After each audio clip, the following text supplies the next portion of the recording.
besoj që ka përjashtimi nga strukturat për mendime ndryshe. Saliani thuhet që nuk është më antar i kryesisë, është vetë përjashtuar, madje ka thënë zoti Noka. Unë jam antare e kryesie, nuk di që të ketë një vendim tillë. Unë, Ola, me thënë të drejtën, kam pas të njëjtin qëndrim, mund të jem ndër të vetmet që nuk kam ndryshuar qëndrim.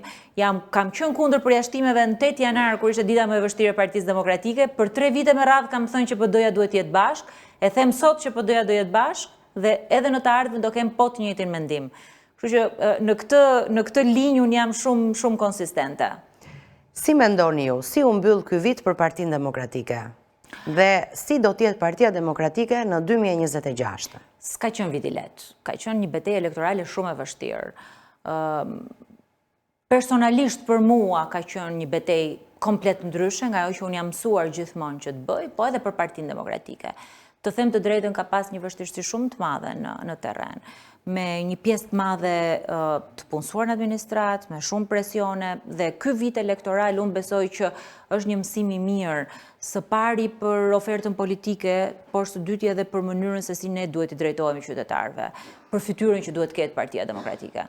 Dhe unë mendoj që Partia Demokratike i ka gjithë mundësinë dhe potencialin që të ndërthur një brez të ri që është jashtëzakonshëm, me eksperiencën që ne kemi aty, me një eksperiencë shumë të mirë, që ka bërë të mundur arritje shumë të ndaja për Shqipërinë.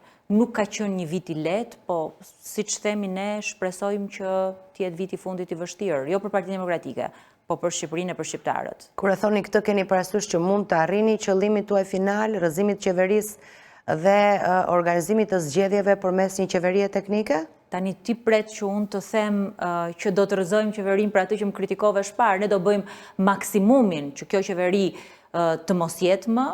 Për mua kjo qeveri ka rënë dhe unë besoj që objektivi që ne kemi për qeverinë teknike është objektivi më normal. Në qoftë se disa vite më parë, qeverinë teknike artikulonte vetëm Partia Demokratike, ti e shikon që sot qeveria teknike është kthyer në një koncept të pranuar nga të gjithë, si mënyra e vetme për rotacionin politik. Tani, këtë qeverinë teknike nuk e kuptoj fort mirë, sepse që të arrihet qeveria teknike i bie prapë të ketë një konsensus mes palëve. Pra, mes jush dhe mazhorancës që i bie do jetë rrëzuar, ose do ketë pranuar qeverinë teknike. Një qeveri teknike e cila vjen si rezultati i presionit popullor, i presionit sigurisht ndërkombëtar. Po kush e vendos atë? Kush i vendos teknicienët në këtë qeverinë teknike? A do i vendos pra politika në fund? Po leti lëm në funksion të zgjedhjeve të lira e të ndershme, apo jo? Unë mendoj që qeveri teknike, e cila ka funksion organizimin e zgjedhjeve dhe që ka funksion ndryshimet ligjore, administrative, po edhe elektorale për zgjedhje të lira dhe të ndershme, duhet ketë vetëm këtë objektiv primar. Pa u larguar nga rruga e integrimit, pa u larguar nga objektivi që kemi për rrugën e integrimit.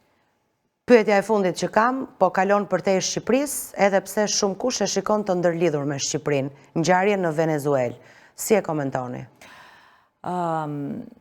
Unë kam qenë dyzuar fakt të flas apo jo, se nuk ka pse të komentojmë në çdo gjë që ndodh në arenën ndërkombëtare, jemi bërë të gjithë analistë gjeostrategjik kohët e fundit, por e shikoj prioritetin e Shtetit Bashkuar për luftën e grupeve kriminale, sidomos ato që vinë nga Amerika Latine, të lidhur shumë edhe me realitetin tonë këtu.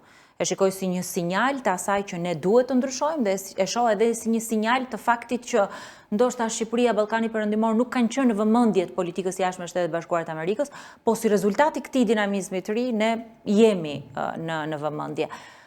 Për atë që kanë krijuar grupet kriminale shqiptare për lidhje me Amerikën Latine, po edhe për ndikimin që ato po kanë. Kështu që shpresoj që të jetë një mënyrë se si mundet që të shkundim gjërat edhe këtu. Unë në pjesën e dyzën e tabaku do të diskutoj gjëre gjatë për pronat në vendin tonë, një plagë e kahershme e shoqërisë shqiptare. Duket se ka disa ndryshime të cilat prekin ata që presin të kompensohen, apo edhe ata që presin të blejnë një banesë. Pra ka ndryshime dhe te vlerësimi i tyre. Ju dëgjova në reagimin që keni bërë edhe ju për çështjen e pronave në rrjetin tuaj social. Dhe këtë pjesë të parë me ju unë dua ta mbyll pikërisht me këtë moment. Pronat, kur do të zgjidhen në vendin tonë, si mendoni? Se ka patur premtime nga të gjitha partitë politike, përfshirë edhe nga Partia Demokratike, për të zgjidhur një herë mirë kjo plagë, po prap aty ka mbetur edhe. Nëse ka një nga çështjet të cilat unë kam kërkuar ndjes personalisht, po edhe shumë përfaqësues të tjerë të Partisë Demokratike, është çështja e pronave. Është një çështje që lidhet me identitetin e Partisë Demokratike dhe jo vetëm, është një drejtë themelore e njeriut. Pa u zgjidhur çështja e pronave, mendoj që problematika jo vetëm në ekonomi, po edhe në shumë fusha tjera do të vazhdojë. Përkeqësimi i çështjes së pronave ka ardhur si rezultati një ligji të miratuar në 2015 dhe reagimi im i parë lidhej pikërisht me këtë. Ligji i miratuar në 2015, qeveria shqiptare thoshte që për 10 vite ne do të përfundojmë kompensimin e të gjithë pronave, që ka një vendim të Agjencisë Kthimit Kompensimit të Pronave, dhe ka ardhur edhe e përkeqësuar si rezultati disa ligjeve tjera, ligji investitorëve strategjik, paketa e maleve, që e kanë mbivendosur vullnetin e pronarit të ligjshëm me ato që qeveria është duke bërë, duke i marrë, duke i zaptuar këto troja dhe duke ia dhënë investitorëve